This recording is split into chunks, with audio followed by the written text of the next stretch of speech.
She was the only dog in the shelter that wasn't barking. Every other kennel was chaos, dogs jumping, barking, pawing at the doors. And then there was Sheba, sitting there quietly, just watching.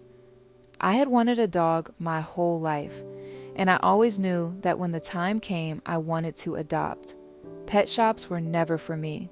When the shelter staff opened her kennel, Sheba walked straight over to me and sat beside my legs. I didn't need some big sign. That was enough. I knew I wasn't leaving without her. Her first days at home were quiet and calm. She followed me from room to room, but she always kept a little distance between us. Not scared exactly, just careful, like she was still trying to understand what kind of place this was. I didn't push her. I let her take her time, but then I started noticing things. The loose skin around her belly and ribs, the way her body seemed to carry a history she couldn't explain. At the vet, my suspicion was confirmed.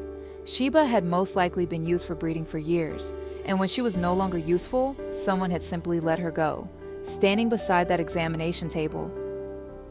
I couldn't stop thinking about everything she must have survived. And somehow, after all of it, she was still gentle, still quiet, still willing to walk up to a stranger in a shelter and try again. For the first 3 months, I thought I had adopted the calmest dog in the world. Then one day, she completely fooled me. She started running laps around the bedroom, stealing socks, ignoring me in the most innocent way possible. When I told her to sit, she'd give me this little sideways look. She definitely heard me. She just wanted to think it over first. She discovered that couches were made for long afternoon naps.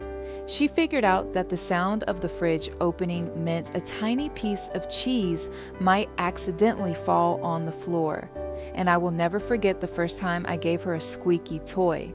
She stared at it for a solid 5 minutes, completely confused. When she finally nudged it and it squeaked, she jumped back. But then she picked it up so gently, carrying it around the house like it was her most prized possession. That was when the real Sheba started to come out. Now, whenever she's somewhere open, she runs like she's making up for lost time.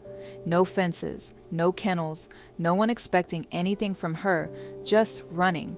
And after all of that, the chaos, the stolen socks, the zoomies, she still does this one thing that gets me every time. She puts her paw in my hand and looks up at my face. Not dramatically, not for attention, just slowly, like she's checking to make sure I'm still there. And every time she does it, I think about the dog I saw in that shelter, the one who wasn't barking, the one who barely knew if she could trust anyone. Sheba doesn't ask for much, she just wants to be close. In the car, in the kitchen, on the couch, somewhere nearby, part of the small, ordinary moments. I used to say I rescued her, but honestly, I think we found each other when we both needed it most. Happy birthday, my girl. I'm so glad you exist. What do you think about this story? Do you have memories like this too?